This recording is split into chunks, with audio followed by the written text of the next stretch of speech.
양승원 목사의 광야벙커 유튜브에서 함께하는 주님은 나의 최고봉 11월 16일입니다. 오늘의 주제는 하나님의 능력만 드러내십시오입니다. 오늘 매우 유익한, 우리에게는 실제적인 도전과 또한 깨달음이 허락되어지는 좋은 말씀 주제입니다. 오늘 주제 배경이죠. 고린도서 10장 31절입니다. 무엇을 하든지 다 하나님의 영광을 위해 하라.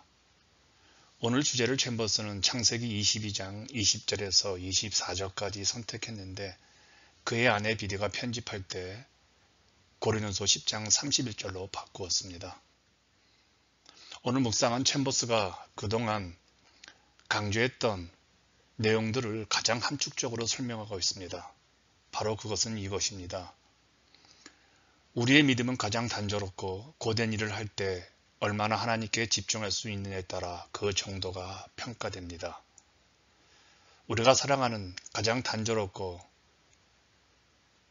고된 일은 그러므로 추한 우리의 결말이 아니라 하나님의 은혜를 느끼게 하는 대표적인 기적의 평범한 자리가 될 겁니다. 그러므로 아무도 알아주지 않는 일을 하려면 성육신한 하나님의 영이 전적으로 우리를 사로잡아 그런 평범한 일을 기적 같은 일로 만들게 할 수 있는 것이죠. 그래서 이런 생각을 해봅니다. 평범한 일상 제대로 보자, 제대로 보기 훈련하자. 오늘 본문은 우리에게 격려와 책망을 동시에 제공하죠.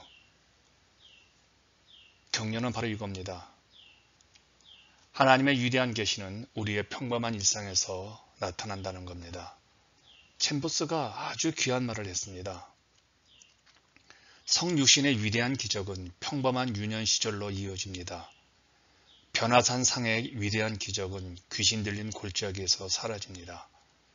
부활의 영광은 해변에서 아침 식사로 이어집니다. 영광의 주님의 절정의 모습이죠. 그런데 이게 우리의 일상으로 이어진다는 겁니다. 평범한 삶 속에서 이런 일들이 나타난다는 것이죠. 그런데 우리는요, 변화산 위에 그 신비한 것을 사모합니다. 부활의 영광만을 누리려고 하죠. 왜 그럴까요? 이게 영웅심 때문이라고 말을 합니다. 신앙적 영웅심 제거하고 진짜 영웅 되기 한번 살펴보죠. 우리는 소소한 일상적 삶에서 누리는 은혜보다 왜 이런 특별한 변화산이라든지 신비한 은혜를, 특별한 은혜를 사모하는 것일까요? 또한 우리는 사람들이 당신은 정말 기도의 사람입니다. 당신은 어떤 환경에서도 놀랄 정도로 교회 봉사에 늘 충성과 최선을 다합니다. 이렇게 말해주는 것을 원하죠. 이런 모습은 신앙적 영웅심에서 나온다고 합니다. 그런데요, 우리의 신앙적 올인은 진짜 믿음의 영웅이 되는 것과 영웅심을 혼동한다는 겁니다. 영웅심이란 누구나 다 알아주는 위기를 돌파하는 과정을 꿈꾸는 것이죠. 그런데 진정한 믿음의 영웅은 정반대입니다. 보는 사람도 없고요. 조명도 비추지 않습니다. 아무도 관심조차 보여주지 않는 장소, 그런 때, 그런 곳에서 매일 하나님을 영원하게 그분의 이름을 높여드리며 충성스럽게 지낸다는 겁니다.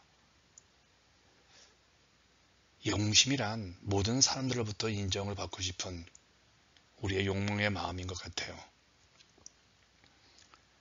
하지만 우리가 진정으로 신실한 하나님의 사람이라면 다른 사람들이 우리를 알아볼 수 없는 상태에서 우리는 신앙생활을 할 겁니다. 이런 상태에서 사람들의 눈에 띄는 것은 당신 자신이 아니라 당신 자신을 통해 흘러나오는 하나님의 이름과 하나님의 능력일 것입니다. 그분만이 드러나시죠. 바로 이런 삶이 챔버스가 말하는 찢겨진 빵과 부어지는 포도주가 아닐까 합니다. 우리가 무엇인가 내가 원하는 그런 삶, 교회 안에서 인정받는 삶, 아마 하나님 앞에서 가장 미성숙한 모습일 겁니다. 왜 그럴까요? 내가 무언가 어떤 존재가 되고자 하는 그것을 의식한 순간 나는 주님이 원하는 사람과는 정반대의 사람으로 살아갈 것이기 때문에 그래요. 굳이 우리가 나는 찢겨진 빵입니다. 나는 당신을 위해서 부어주는 포도주가 되었습니다. 이런 말을 하지 않아도 우리에게 그런 삶을 산다면 우리를 통해서 그래서 영광이 나타나겠죠. 그런데 이런 삶, 우리의 결심과 우리의 의지로 가능할까요? 이러한 결심이, 이러한 의지가 우리 삶 가운데 정말 찢겨진 빵과 부어지는 포도주가 되기 위해서는요. 이런 우리의 생각조차, 우리의 의지조차, 결단조차 성령님께 위임해야 합니다. 이것을 어제 영적 훈련이라고 말했죠. 이런 생각을 해보았습니다. 예수님이라면 어떻게 하실까? 영적 훈련은 나의 의지와 나의 주장의 영역이 갈수록 줄어들고요. 하나님의 비중이, 예수님의 비중이, 성령님의 비중이 높아지는 것이죠. 그래서 성숙한 성도는 위대한 일을 위해 기다리는 사람이 아니죠. 위대한 일이 나에게 찾아오지 않는다 할지라도 매일매일 나의 삶 가운데 평범하고 지루하고 반복된 가장 보잘것없는 일상의 삶을 통해 하나님의 영광을 위해 쓰임받는 사람이 성숙한 사람이겠죠. 챔버스가 이런 말을 했습니다. 우리를 가장 철저하게 인간적으로 만드시고 또한 전혀 사람들의 눈에 띄지 않으면서 동시에 주님의 것으로 만드시는 분은 우리 안에 계신 성령님이십니다. 이 말이 저는 이렇게 해석을 했습니다. 우리는 늘 예수님이라면 어떻게 하실까를 묻지요. 이런 상황, 이런 혼란, 이런 관계 속에서 예수님이라면 어떻게 하실까? 이렇게 예수님을 어떻게 하실까 묻는 그 순간 우리는 주님이 원하실 만한 행동을 할 필요가 없습니다. 단지 우리는 우리 안에 계시는 정말 주님이 하고 싶은 대로 그냥 맡기시도록 그분이 하시도록 맡기면 되는 겁니다. 이게 예수님이라면 어떻게 하실까입니다. 주님은 극히 평범하고 미천한 것들, 유치한 것들을 취하셔서 가장 고결하고 거룩하게 만드신 분이죠. 매일 되풀이되는 일상의 평범한 삶을 가장 숭고하고 가장 고결하게 만드신 분이 우리 주님이십니다. 복음의 능력은요, 가장 평범한 일상에서 주님의 손길을 경험하는 것입니다. 가장 평범한 삶 속에서 예수님께 묻는 것이죠. 예수님이라면 어떻게 하실까? 예수님이라면 이 평범한 매일 아침에 마시는 이 물을 어떻게 마실까? 예수님이라면 저 사람과의 관계를 어떻게 원하실까? 예수님이라면 오늘 내가 힘들고 어려운 이 환경 속에서 어떻게 주님 앞에 충성할까? 당신이 성도라면 이렇게 하찮고 쉽지 않은 매일 평범한 이런 단순한 일들을 통해 고결한 성품을 나타낼 수 있어야 합니다. 그래서 이런 생각을 해봅니다. 신자는 성공이 아니라 매일의 신실함에서 드러나는 것이라고요.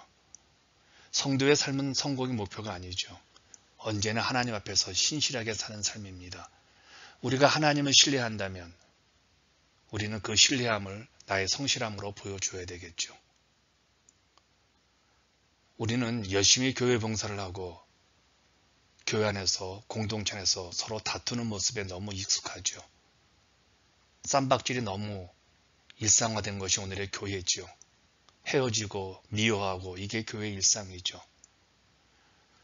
우리는 어느 때는 누구도 따라갈 수 없을 만큼 열정적으로 하나님 성교와 교회를 봉사합니다. 그런데 어느 순간 하나님이 보이지 않고 내 의만 드러나죠. 누군가와 다투는 이 핵심적인 이유는 내 의를 증명하기 위해서지요. 하나님의 영광을 위해 살아가는 사람이라면 자신의 의가 나타나지 않아도 자신의 열심을 인정하지 않아도 늘 충성한 사람이 살아가죠. 그러므로 우리의 문제는 극단적으로 말해서 하나님의 영광과 자신의 의로움 사이에서 무엇을 선택해야 할지 모르는 맹목적의 모습이 아닐까요? 이런 우리의 문제의 근원적 해결은 하나님과의 올바른 관계에 있습니다. 하나님과의 올바른 관계에 있을 때는요, 하나님의 관점으로 희생하고 봉사하고 충성하기 때문에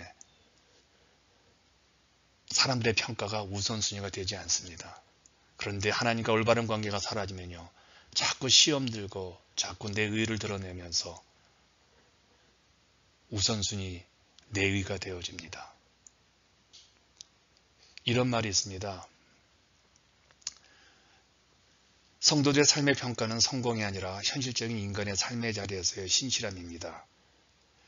그 자리는 가장 성공적으로 자기 자신을 주장할 수 있는 자리가 아니라 가장 잘 섬길 수 있는 자리이지요.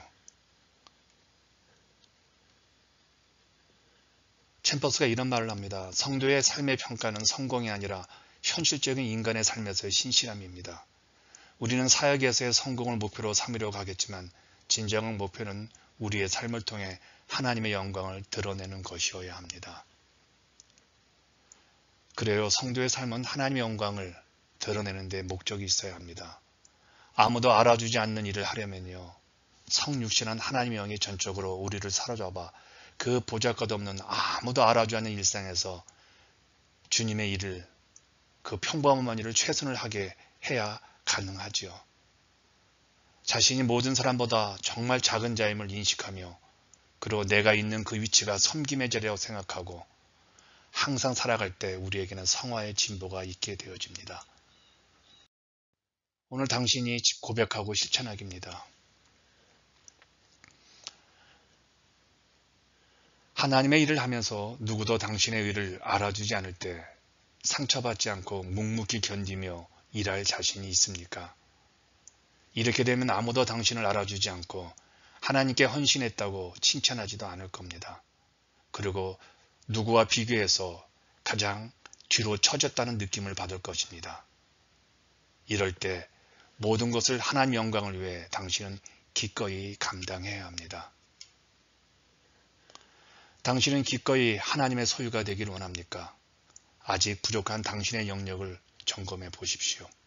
오늘 하루도 하나님을 신뢰하고 신실하게 하찮고 작고 보잘것없는 그 일에 최선을 다하는 여러분을 응원하겠습니다.